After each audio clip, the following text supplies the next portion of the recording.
बिस्मिल्लाहिर्रहमानिर्रहीम अस्सलामुअलैकुम। Welcome to Techno Engineer. आज का जो लेक्चर है वो बेसिकली लोड सेल्स पे है।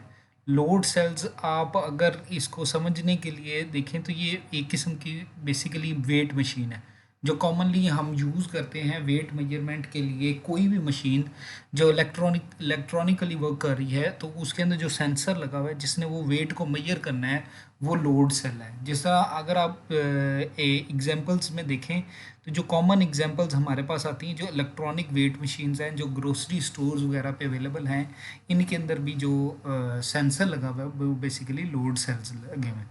लोड सेल्स की अगर आप डिफरेंट किस्म की एप्लीकेशंस देखें तो जो कॉमन एप्लीकेशन आपको नज़र आती है वो एप्लीकेशंस है कि जब भी हमारे पास कंटेनर्स या ट्रक्स वगैरह आते हैं जिनमें हमारे पास डिफरेंट किस्म की एसेसरीज अवेलेबल होती हैं तो इनको मैयर करने के लिए, यानी कि ये जब इंडस्ट्री में जाते हैं तब भी इनका वेट होता है और जब ये इंडस्ट्री से निकलते हैं तब भी इनका वेट होता है और उस वेट की बेस पे इनको चार्ज किया जाता है कि जो भी इक्विपमेंट लेके जा रहे हैं वो कितने केजीज का लेके जा रहे हैं। तो ये लोड सेल क्यों इंपॉर्टेंट है कि भाई जब इंडस्ट्री से इन्होंने इन होना है और आउट होना है तो इन्होंने जो सामान लेके जाना है वो टनों के हिसाब से थाउजेंड्स ऑफ केजीज में इन्होंने सामान लेके जाना है। और वो जो थाउजेंड ऑफ केजीज का सामान है उसमें ज़रा सा भी डिफरेंस होगा तो वो बेसिकली लॉस की फॉर्मेशन में आएगा। ये तो एक कॉमन एग्जांपल है जो हम ट्रक्स या कार्स का वेट मेजर करते हैं उसके लिए। लेकिन अगर हम प्रोसेस कंट्रोल इंडस्ट्री में देखें तो जितनी भी पैकिंग में आपके पास डिवाइसेस वगैरह आ रही हैं जो ग्रैनुलर फॉर्म में लिक्विड फॉर्मेशन में वो वेट सेंसर की बेस पे वर्क कर रही होती है। यानी कि जिधर ग्रामेज की फॉर्मेशन में आपके पास आउटपुट आ रही है ना वो वेट सेंसर, जिस तरह चिप्स होगी, जिस तरह कोई वो जो है चॉकलेट्स वगैरह होगी, या जिस तरह हमारे पास कोई लिक्विड्स वगैरह हो गए, या जिस तरह हमारे पास सर्फ हो गया, तो ये सारे क्योंकि ग्रामेज की बेस पे इनकी वो पैकिंग होती है तो जो चाहे छोटे से छोटा पैकेट है या बड़े से बड़ा पैकेट है तो वो उसको एग्जैक्ट मेजरमेंट के हिसाब से क्लोज किया जाता है, तो वो बेसिकली लोड सेल की बेस पे होती है। लोड सेल अगर आप देखो तो ये कॉमन जो डिवाइस आप नॉर्मल प्रैक्टिस में देखते हो वो ये देखते हो कि जो घरों में हमारे पास वेट मशीन पड़ी हुई है, जब हम इस वेट मशीन के ऊपर चढ़ते हैं तो जो चीज़ जो सेंसर जो वैल्यू दे रहा है जिसकी बेस पे ये इंडिकेटर्स या डिस्प्ले वर्क कर रहा है जो आपको शो करवा रहा है, चाहे वो डिजिटल है या एनालॉग है, तो जो इक्विपमेंट नीचे पड़ा हुआ है जिसकी बेस पे ये चेंज हो रहा है वो बेसिकली लोड सेल है। तो आप लोड सेल को इसकी इसकी वर्किंग प्रिंसिपल के लिहाज से हम डिवाइड करें तो ये 4 टाइप्स में आता है। एक को कहते हैं न्यूमेटिक, सेकंड को कहते हैं हाइड्रोलिक, थर्ड को कहते हैं स्ट्रेन गेज और फोर्थ को कहते हैं कैपेसिटिव टाइप। सही है। इसके अलावा हम इसको कैटेगराइज करते हैं तो हम ये भी कहते हैं कि जितने भी जो इलेक्ट्रॉनिक बेस यानी कि सिग्नल बेस चलते हैं उनको हम इलेक्ट्रॉनिक लोड सेल्स कहते हैं।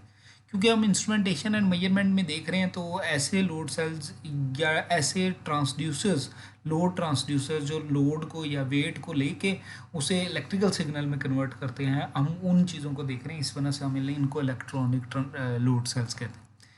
सही है ना। आप कॉमन एग्जांपल्स में देखो, आपने ये common weight machine, simple weight machine जो बहुत सेंसिटिव सी है, जो मिलीग्राम्स माइक्रोग्राम में जिस तरह सोने की शॉप्स वगैरह पे पड़ी होती हैं, तो ये वो इसी तरह ग्रॉसरी स्टोर्स पे जो दूसरी वेट मशीन्स हैं, इसी तरह पैकिंग मशीन्स में कंटेनर्स वगैरह, बोरियां वगैरह या थैले जो 50 केजी 100 केजी के हैं उनकी जो मेजरिंग होती है वो भी लोड सेल से होती है। अच्छा, इसी तरह जब प्रोसेस कंट्रोल इंडस्ट्री में जब चले जाते हैं तो प्रोसेस कंट्रोल इंडस्ट्री में लोड सेल एक बेसिक कंपोनेंट के तौर पे सिस्टम के अंदर इंजेक्ट हुआ होता है कि जैसे जैसे वो फिलिंग कर रहा होता है, जिस तरह फॉर एग्जांपल एक चिप्स का पैकेट है और उसमें 15 ग्राम चिप्स डलनी है, तो जैसे ही वो उसने 15 ग्राम उसके पूरे होते हैं तो वो उधर ही स्टॉप कर जाता है। तो वो जो है वो इंटरनली प्रोसेस कंट्रोल इंडस्ट्री में लगा होता है। तो कॉमन जो लोड सेल्स आपको नज़र आते हैं कुछ इस तरह की शेप के होते हैं, यानी कि ऊपर एक बेस बनी हुई है, नीचे कोई मैकेनिकल कंपोजिशन बनी हुई है कि जैसे ही बेस पे वज़न डाला उस बेस पे वज़न डालने की वजह से ये जो है इसने इलेक्ट्रिकल वोल्टेज प्रोड्यूस किया और वो वोल्टेज आपने मेजर कर लिया। लेकिन बड़े लोड सेल्स में देखें तो जो ट्रक और कार्स वगैरह के, अगर आपने मोटरवे वगैरह में मोटरवेज़ में देखा हो या किसी इंडस्ट्री वगैरह की एंट्रेंस में लगी होती है वो लोड मशीन लगी होती है और वो मशीन बहुत बड़ी होती है।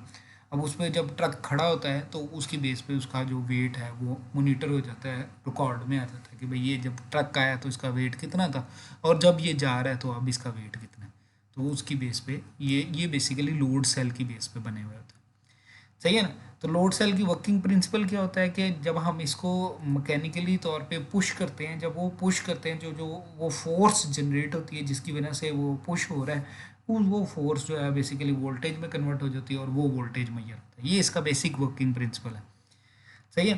तो अब जब हम देखें तो हम जो कॉमन प्रैक्टिस में हम जिन लोड सेल्स की बात कर रहे हैं वो हैं इलेक्ट्रॉनिक लोड सेल्स। तो इलेक्ट्रॉनिक लोड सेल्स क्या हैं, जो ग्रेविटेशनल फोर्स को की वजह से जो मटेरियल्स वगैरह हैं वो अब डिफॉर्म होते हैं, उनके अंदर इलास्टिसिटी पैदा होती है। वो जो डिफ्लेक्शन है उस मैग्नीट्यूड को बेसिकली मैयर करके उसको वोल्टेज में कन्वर्ट किया जाता है और वो वोल्टेज मैयर किया जाता है। सही है ना। तो ये इनका एक एडवांटेज ये भी मिलता है कि ये जो इलेक्ट्रॉनिक वोल्ट मीटर हैं, इन एक तो ये कंपैरेटिवली लो कॉस्ट होते हैं। इनकी जो एडवांटेजेस हैं वो वाइड मेजरिंग रेंज है जिसके अंदर बेतहाशा चीज़ों की मेजरमेंट वगैरह के लिए यूज़ किए जाते हैं। इसी तरह इसकी इनके अंदर टॉलरेंस होती है डस्टी इन्वायरमेंट वगैरह में। और इसी तरह जो है शॉक और लोडिंग वगैरह में जब शॉक वगैरह पड़ते हैं इसकी वजह से ये डैमेज नहीं होते, जो कंपैरेटिवली अच्छे हमारे पास लोड सेंसर अवेलेबल होते हैं ये इलेक्ट्रॉनिक्स टाइम। सही है। इसी तरह अगर हम बात करें कि इसकी फ़िज़िकल कंपोजिशन की, तो सिंपल है कि ऊपर मैकेनिकल फोर्स लगी और वो मैकेनिकल फोर्स की वजह से जो नीचे वाला ऑब्जेक्ट है वो इलास्टिक, उसके अंदर इलास्टिसिटी पैदा हुई। वो जो इलास्टिसिटी पैदा हुई उसकी जो डिफॉर्मेशन हुई उसको आप मेजर कर लो तो वो हमारे पास लोड की फॉर्मेशन में आ जाता है। अगर आप इनके वेट के लिहाज से देखो, क्योंकि ये बहुत हैवी इक्विपमेंट जिनका वेट मेजर करना है वो पॉसिबल हो जाता है, तो लोड सेल में नॉर्मली 0 से लेकर 3000 टन तक आप वेट को मेजर कर सकते हो। और इन एक्यूरेसी की बात की जाए या इसकी जो एरर की बात की जाए तो वो ऑलमोस्ट ±0.05% है। इसका मतलब ये है कि ये काफ़ी ज़्यादा एक्यूरेट होते हैं लोड सेंसर्स। सही है ना। तो जो कॉमन अंदर फिजिकल जो स्ट्रक्चर है जो इलास्टिसिटी की वजह से मूव हो जाता है, तो ये डिफरेंट किस्म के स्ट्रक्चर्स अवेलेबल होते हैं। इनको एक सिलेंड्रिकल है, फिर रिंग की फॉर्मेशन है, फिर रेक्टेंगुलर है, फिर उसके अप्रूविंग फ्रेम है। सही है। फिर पैरेललोग्राम कट है। सही है। ये डिफरेंट किस्म के ऑक्टागोनल कट है। ये डिफरेंट किस्म की शेप्स जो हैं इलेक्ट्रॉनिक लोड सेल्स में आपको मिल जाती है। सही है ना। आप देखो तो इसके ऊपर एक टॉप प्लेट है, एक बॉटम प्लेट है, दरमियान में लोड सेल्स लगे हुए हैं और ये नॉर्मली मल्टीपल लोड सेल्स लगे होते हैं और उनके ऊपर जब वेट पड़ता है तो वो हर वेट को वो मैयर करके सिग्नल प्रोवाइड करके उसके बेस पे टोटल वेट को कैलकुलेट कर रहे थे। सही है ना। अब इसकी टाइप्स में देखें, जो कॉमन टाइप्स हैं ये इनमें एक न्यूमेटिक है और एक हाइड्रोलिक है। ये दोनों का वर्किंग प्रिंसिपल सेम है, सिर्फ फ़र्क ये है कि जो न्यूमेटिक है वो बेसिकली एयर प्रेशर पे चल रही है और जो हाइड्रोलिक है वो किसी लिक्विड के प्रेशर पे चल रही है। सही है। तो अब क्या होता है कि इनके अंदर अगर इसका वर्किंग प्रिंसिपल किया देखा जाए तो न्यूमेटिक के अंदर एयर प्रेशर को कंट्रोल किया जाता है किसी एक क्लोज इन्वायरमेंट में। अब जैसे ही प्रेशर पड़ता है तो वो जो प्रेशर पड़ने की वजह से जो एयर है वो कंप्रेस होती है और वो एक आउट पाइप है, नोजल है, जिसके थ्रू वो प्रेशर गेज की तरफ चली जाती है। अब वो जितना प्रेशर पड़ता रहता है उतनी एयर फिर उस नोजल में चली जाती है प्रेशर गेज की तरफ, और उसकी वजह से उतना वो गेज उसको शो करवाने लग पड़ती है कि भाई कितना प्रेशर है। सही है। दूसरी आ जाती है हाइड्रोलिक। मैंने आपको बताया हाइड्रोलिक और न्यूमेटिक में जो बेसिक फ़र्क है वो ये कि एयर की बजाय यहाँ पे कोई ऑयल या कोई लिक्विड आ जाता है। अब जब हम प्रेस करते हैं तो इसके अंदर क्या होता है कि जब फोर्स लगाते हैं तो नीचे पिस्टन लगा होता है। अब जब फोर्स लगाते हैं वो पिस्टन की वजह से उस लिक्विड या ऑयल को प्रेस करती है और उसको प्रेस करने की वजह से ये आउटपुट में आपको प्रेशर जनरेट होता है, और वो प्रेशर को अगर हम इलेक्ट्रॉनिकली मैयर कर लें कि भाई कितने प्रेशर पे कितना जो है वेट आ गया है, तो वो हमारे पास लोड सेल के। अच्छा, कंपैरिजन किया जाए ऑयल और एयर या न्यूमेटिक और हाइड्रोलिक लोड सेल्स का, तो कंपैरेटिवली जो न्यूमेटिक लोड सेल है वो इनएक्यूरेट होता है इसके कंपैरिजन में हाइड्रोलिक लोड सेल के। लेकिन अगर हम अगली टाइप्स की बात करें तो उसमें जो दूसरी टाइप्स आती हैं वो काफ़ी ज़्यादा एक्यूरेट होती हैं और बहुत सेंसिटिव होती हैं। अब देखो न्यूमेटिक की जो एक और कंपोजिशन, जो इंटरनल कंपोजिशन आपको नज़र आ रही है वो ये है कि ये देखो ये एयर है, एक साइड से एयर की सप्लाई आ रही है और दूसरी साइड पे आप देखो प्रेशर गेज लगी हुई है। जैसे ही एयर की सप्लाई आती है, जैसे ही जो है फोर्स इंजेक्ट होती है, लगती है अननोन फोर्स लगती है, जब ये फोर्स लगती है तो ये जो डिस्टेंस है ये कम होता है और एक एयर का प्रेशर जनरेट होता है और वो एयर का प्रेशर इस साइड पे जाता है। ये एक छोटा सा वॉल होगा जिसके अंदर एयर इन तो हो सकती है, आउट नहीं हो सकती। जब वो इन होती है तो वो प्रेशर जब जनरेट होता है तो वो प्रेशर गेज को शो करवाता है और प्रेशर गेज के अकॉर्डिंगली ये मूव करना शुरू हो जाता है। जबकि आप हाइड्रोलिक में देखें तो ये फिजिकली तौर पे क्लोज्ड होता है, इसमें इनपुट कुछ नहीं होता और क्लोज्ड में यहाँ पे लिक्विड होता है। अब वो लिक्विड जो होता है जैसे ही फोर्स इंजेक्ट होती है तो वो फोर्स की वजह से जो लिक्विड है वो किसी कोई आउटसाइड का रूट ढूंढता है, वो लिक्विड जो है वो प्रेशर गेज की तरफ मूव करता है। जैसे वो प्रेशर गेज की वो तरफ मूव करता है तो प्रेशर गेज आपको आउटपुट पे शो करवाने लगता है।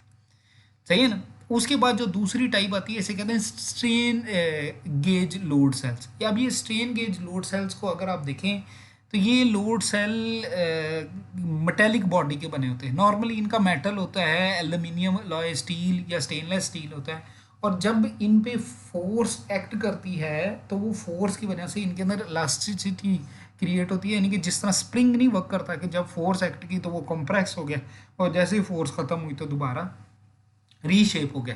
तो इसी तरह ये भी जो स्ट्रेन गेज लोड सेल्स हैं ये भी सेम वर्क करते हैं कि जैसे ही फोर्स एक्ट करती है तो ये डी शेप हो जाते हैं और डी शेप की वजह से ये जो डी शेप वैल्यू है ये वोल्टेज में कन्वर्ट हो जाती है और वो हमें मिल जाती है और जैसे ही फोर्स रिमूव होती है वो दोबारा अपनी शेप में आ जाती है। कंपैरिजन किया जाए ये जो हाइड्रोलिक और न्यूमेटिक से तो स्ट्रेन गेज लोड सेल्स जो हैं ये हाईली एक्यूरेट होते हैं। दूसरी चीज़ ये कि ये ही लोड सेल ऐसे हैं जो मार्केट में बहुत ज़्यादा यूज़ होते हैं इलेक्ट्रॉनिक सर्किट्स में, या अगर आपने हाई वेट की मेजरमेंट वगैरह करनी है तो ये स्ट्रेन गेज लोड सेल्स वगैरह सबसे ज़्यादा यूज़ होते हैं। सही है।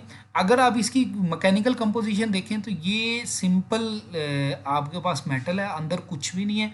आप इस मेटल के अंदर देखें तो यहाँ पे R1 R2 R3 R4 लिखा हुआ है। तो ये जो R1 R2 R3 है ये व्हीटस्टोन ब्रिज में देखें तो ये 4 रेजिस्टेंस है। ये कंपोजिशन एक व्हीटस्टोन ब्रिज की कंपोजिशन है। हर सिंगल रेजिस्टेंस को देखें तो ये सिंगल रेजिस्टेंस के अंदर एक स्प्रिंग सा मैकेनिज्म बना हुआ है। जैसे ही इस पे लोड लगता है तो जो लोड लगता है तो ये रेजिस्टेंस बदलना शुरू हो जाती है और वो रेजिस्टेंस के बदलने की वजह से ये आउटपुट पे इसका वोल्टेज, ये जो इम्बैलेंस क्रिएट होता है उसकी बेस पे इस पे आउटपुट पे वोल्टेज अपीयर होना शुरू हो जाता है और वो जो वोल्टेज अपीयर होता है उसकी बेस पे हम डिसीजन ले सकते हैं कि ये कितना वेट है, यानी कि जितना प्रेशर आ रहा है या जितना वोल्टेज आ रहा है उसको हम कन्वर्ट करके उसकी बेस पे ये डिसाइड कर सकते हैं कि ये हमारे पास कितना लोड आ रहा है या कितने केजीज में लोड आ रहा है।